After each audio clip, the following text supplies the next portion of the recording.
Welcome back in my channel Chauhan classes. मैंने Rajasthan GK से GK का कल जो वीडियो अपलोड किया था, राजस्थान का भौतिक परिचय। राजस्थान के भौतिक परिचय को मैंने कल बताया था 4 भागों में विभाजित किया गया था। उसमें से एक भाग चल रहा था राजस्थान का उत्तरी पश्चिमी मरुस्थलीय प्रदेश। उत्तरी पश्चिमी मरुस्थलीय प्रदेश को कल हमने 2 भागों में विभाजित किया था। राजस्थान का उत्तरी पश्चिमी मरुस्थलीय प्रदेश। कल 2 भाग बताए थे मैंने इसके। एक था शुष्क मरुस्थल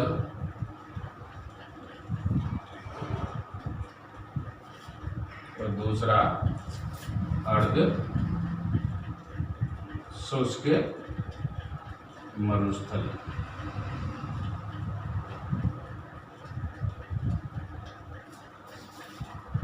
शुष्क मरुस्थल के भी मैंने 2 भाग किए थे। बालुका स्तूप मुक्त प्रदेश और दूसरा बालुका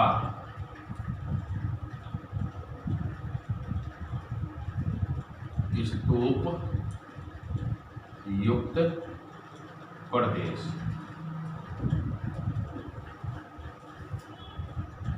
कल यह वाला शुष्क मरुस्थल पूरा हो गया था, तो आज है हमारा अर्ध शुष्क मरुस्थल।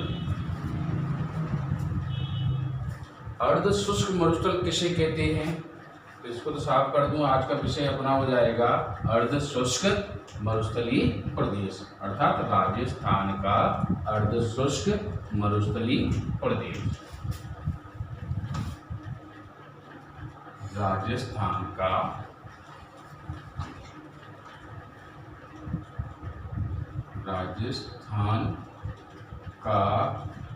अर्ध शुष्क मरुस्थलीय प्रदेश। इसको परिभाषा क्या है इसकी बना सकते हैं अपन।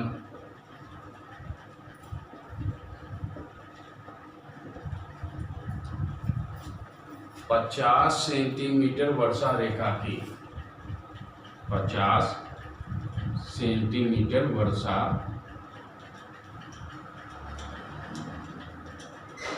रेखा की पश्चिम में और 25 सेंटीमीटर वर्षा रेखा के पूर्व में राजस्थान का जो भाग आता है, राजस्थान का जो भाग आता है उसे ही अर्ध शुष्क मरुस्थलीय प्रदेश कहते हैं। उसे ही अर्ध शुष्क मरुस्थलीय प्रदेश कहते हैं। अर्ध शुष्क मरुस्थलीय प्रदेश, देखो वापस सुन लो एक बार। 50 सेंटीमीटर वर्षा रेखा के पश्चिम में और 25 सेंटीमीटर वर्षा रेखा के पूर्व में, अर्थात अरावली पर्वतमाला के तो पश्चिम में और 25 सेंटीमीटर वर्षा रेखा के पूर्व में, अर्थात शुष्क मरुस्थल के पूर्व में जो राजस्थान का भाग आता है उसे अर्ध शुष्क मरुस्थलीय प्रदेश कहते हैं। अर्ध शुष्क मरुस्थलीय प्रदेश को भी 4 भागों में विभाजित किया गया है। सबसे पहले अर्ध शुष्क मरुस्थलीय प्रदेश के भी 4 भाग हैं। देखो कौन कौन सी।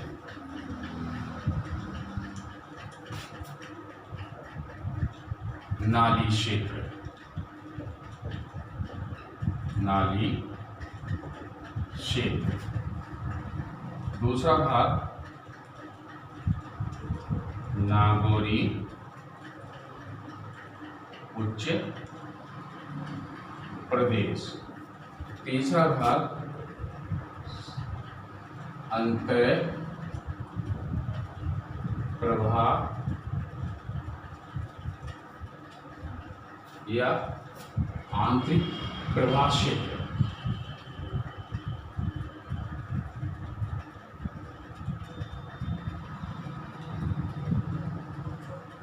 चौथा आ जाता है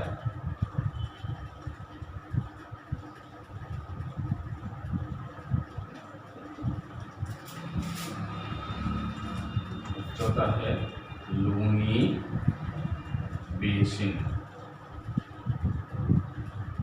या गोड़वाड़ प्रदेश। तो अर्ध शुष्क मरुस्थलीय प्रदेश को 4 भागों में विभाजित किया गया है। नाली क्षेत्र, नागौरी उच्च प्रदेश, आंतरिक प्रवाह क्षेत्र और लूनी बेसिन। तो अपन पहला लेते हैं नाली क्षेत्र। नाली किसे कहते हैं?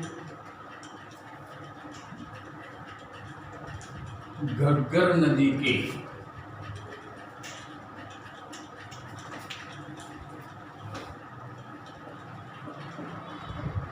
नाली क्षेत्र, घग्गर नदी के प्रवाह क्षेत्र को नाली कहा जाता है।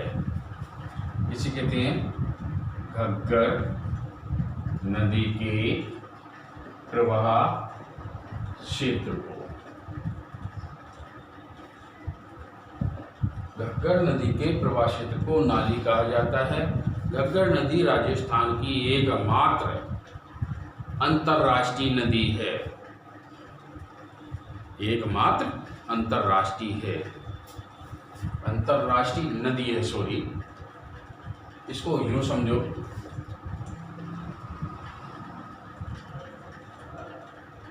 ये है घग्गर नदी का क्षेत्र। इस क्षेत्र में हनुमानगढ़,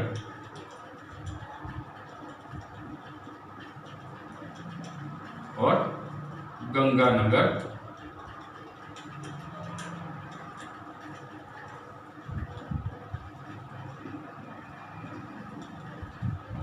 नगर जिले आते थे या आते हैं। यहीं पर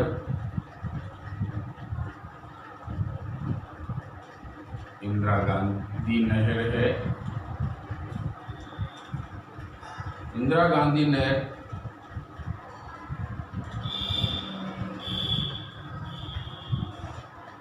हरियाणा कहाँ से निकली? हरिके बांध। पंजाब में फिरोजपुर के पास हरिके बैराज नामक बांध बनाया गया, जहाँ से इंदिरा गांधी नहर निकाली गई है। और यहीं पर है मसीतावाली, हनुमानगढ़ में मसीतावाली। और इसी पर यहाँ पर है घग्गर नदी। कौन सी नदी? घग्गर नदी। घग्गर नदी के प्रवाह क्षेत्र को ही नाली कहा जाता है। पाट किसे कहते हैं? तो नाली को समझ में आ गया होगा। नाली क्षेत्र घग्गर नदी के प्रवाह क्षेत्र को। दूसरा आता पाट। पाट कहते हैं हनुमानगढ़ जिले में जो घग्गर नदी का सूखा हुआ क्षेत्र है, उसे पाट कहते हैं। अर्थात घग्गर नदी का मैदानी प्रदेश, उसे पाट कहते हैं। इंदिरा गांधी नहर के कारण हनुमानगढ़ जिले में सेम समस्या हो गई है। सेम समस्या के कारण वहाँ भूमि सारी या लवड़ी हो गई है, जिसके कारण भूमि अनुपजाई हो जाती है। इस समस्या को दूर करने के लिए जिप्सम का उपयोग करना चाहिए, ताकि इस सेम समस्या का उपचार हो सके। हाँ, एक बात और बताऊं, गंगानगर और हनुमानगढ़ को प्राचीन समय में योद्धे कहा जाता था। क्या कहा जाता था? योद्धे। तो अपना दूसरा क्षेत्र आता है, ये तो हुआ नाली क्षेत्र। दूसरा क्षेत्र है शेखावाटी क्षेत्र, या पूछा भी ले लो,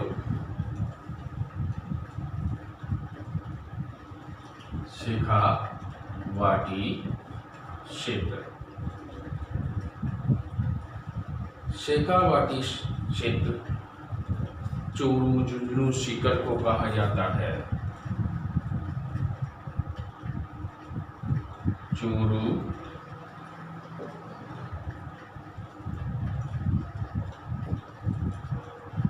झुंझुनू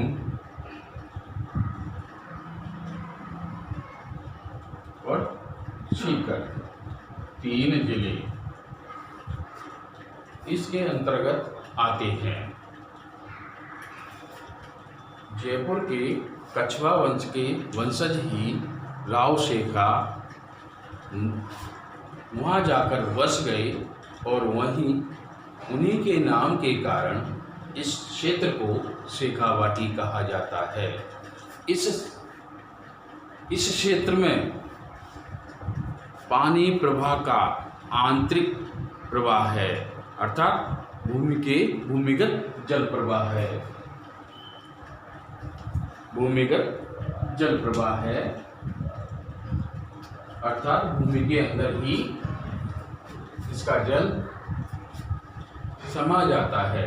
इस क्षेत्र की प्रमुख नदी रूपनगढ़, मंथा और कांतली है। रूपनगढ़, मंथा और कांतली है। देखो, इसको यूँ डायग्राम में समझ लो चाहो तो।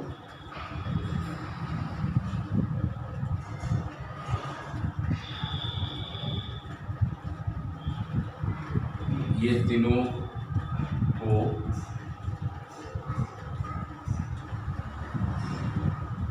चोरू, झुंझुनू,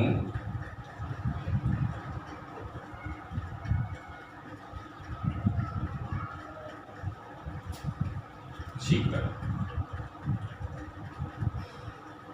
ये कांतली नदी निकल रही मान लो। कांतली नदी के प्रवाह क्षेत्र को तोरावाटी कहा जाता है।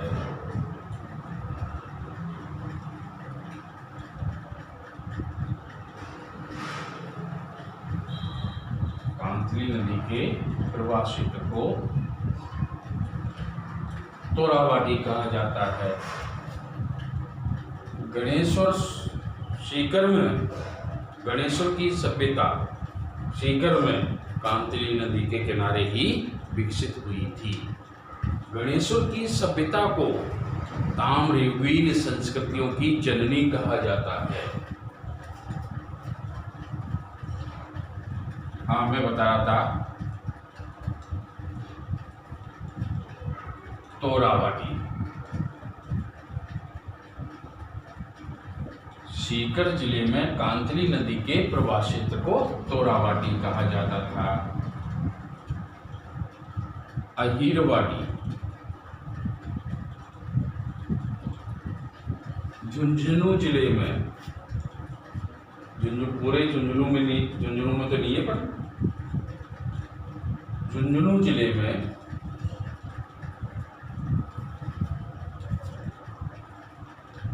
कांतरी नदी के प्रवाह क्षेत्र में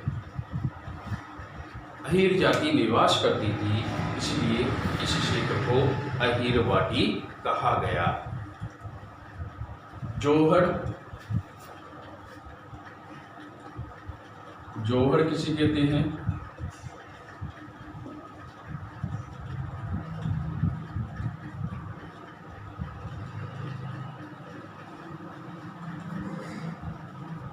शेखावाटी क्षेत्र में या आंतरिक प्रवाह क्षेत्र में, इन 3 जिलों में जहाँ कच्चे कुएं बनाए, पानी के लिए कच्चे कुएं बनाए जाते थे, उन्हें जौहर कहा जाता था।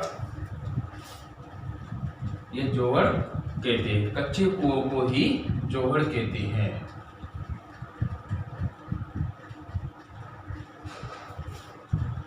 सर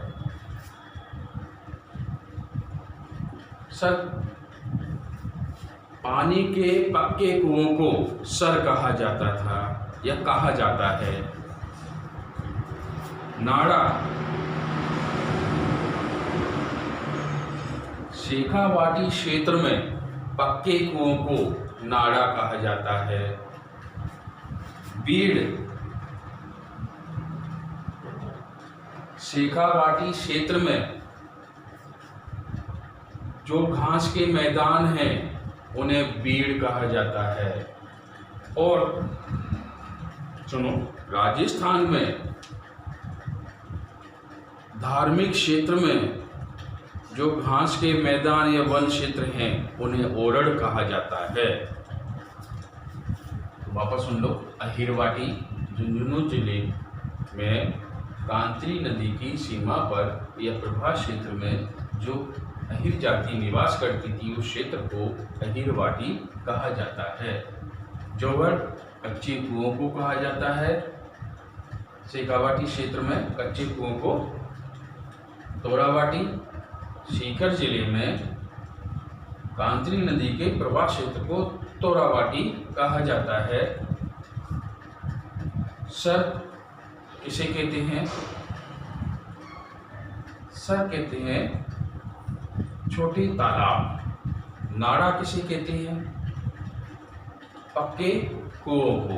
जौहर किसे कहते हैं? कच्चे कुओं को। बीड़ घास के मैदान को। तो ये तो हुआ। हाँ, एक चीज और पर सुन लो चाहो तो,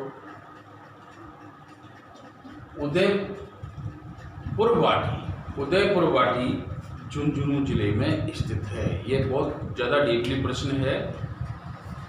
तो तीसरा अपना ये आता है प्रदेश नागौरी उच्च प्रदेश।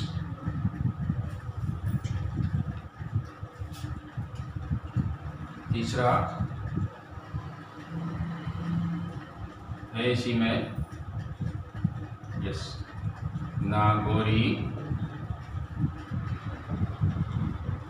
उच्च प्रदेश। इसी को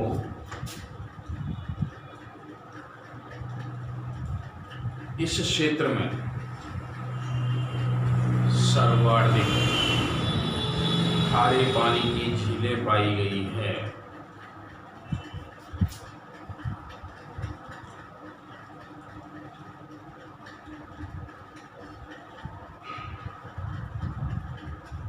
नागौर,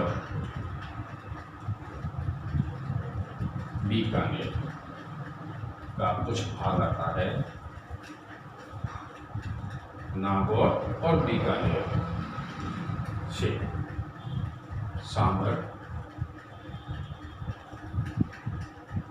इधर है अजमेर, टोंक, ये जयपुर। कभी इनसे कोई लेना देना नहीं है अपन को। हाँ, इस क्षेत्र में खारे पानी की झीलें सर्वाधिक पाई जाती हैं। खारे पानी की झीलें सर्वाधिक नागौर जिले में हैं। कौन कौन सी हैं? डीडवाना,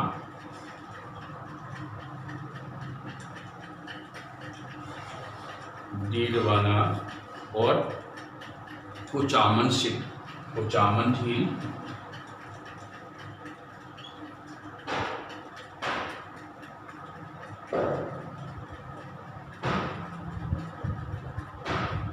डीडवाना झील का नमक अखाद्य है। कैसा है? अखाद्य मतलब खाने योग्य नहीं है। अजमेर से नागौर के बीच फ्लोराइड की मात्रा जो जल है वहाँ, अजमेर से नागौर के बीच जो जल है वहाँ फ्लोराइड की मात्रा सर्वाधिक पाई जाती है, जिससे फ्लोसिस नामक रोग हो जाता है और दांत पीले पड़ जाते हैं तथा पेट की कुबड़ निकल आती है। इसलिए इस क्षेत्र को कुबड़ पट्टी कहा जाता है। अर्थात अजमेर से नागौर के बीच जो फ्लोराइड युक्त क्षेत्र है उस क्षेत्र को ही कुबड़ पट्टी कहा जाता है। इस क्षेत्र में ही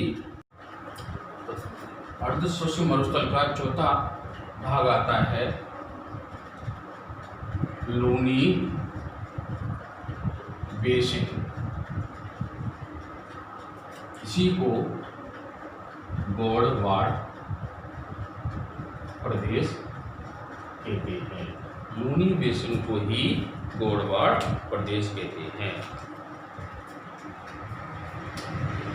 इसके अंतर्गत देखो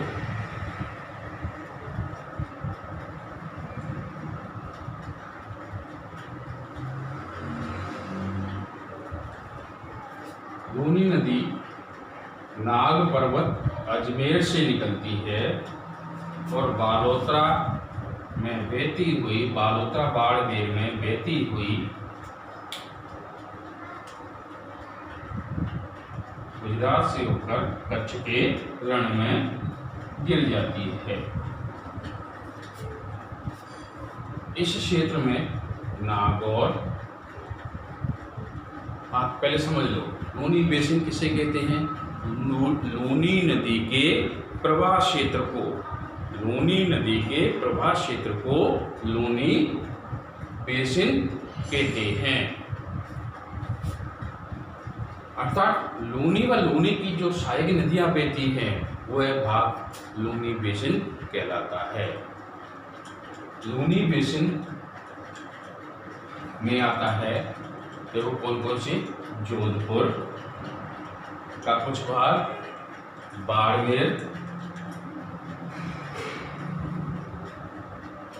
बाड़मेर, जालौर और ये नागौर थोड़ा इधर है, छोड़ो नागौर, जालौर और पाली।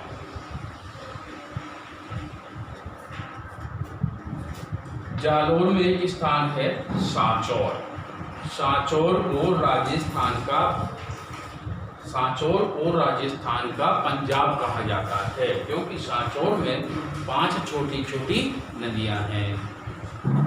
सांचौर में ही विश्व की सबसे बड़ी गौशाला है।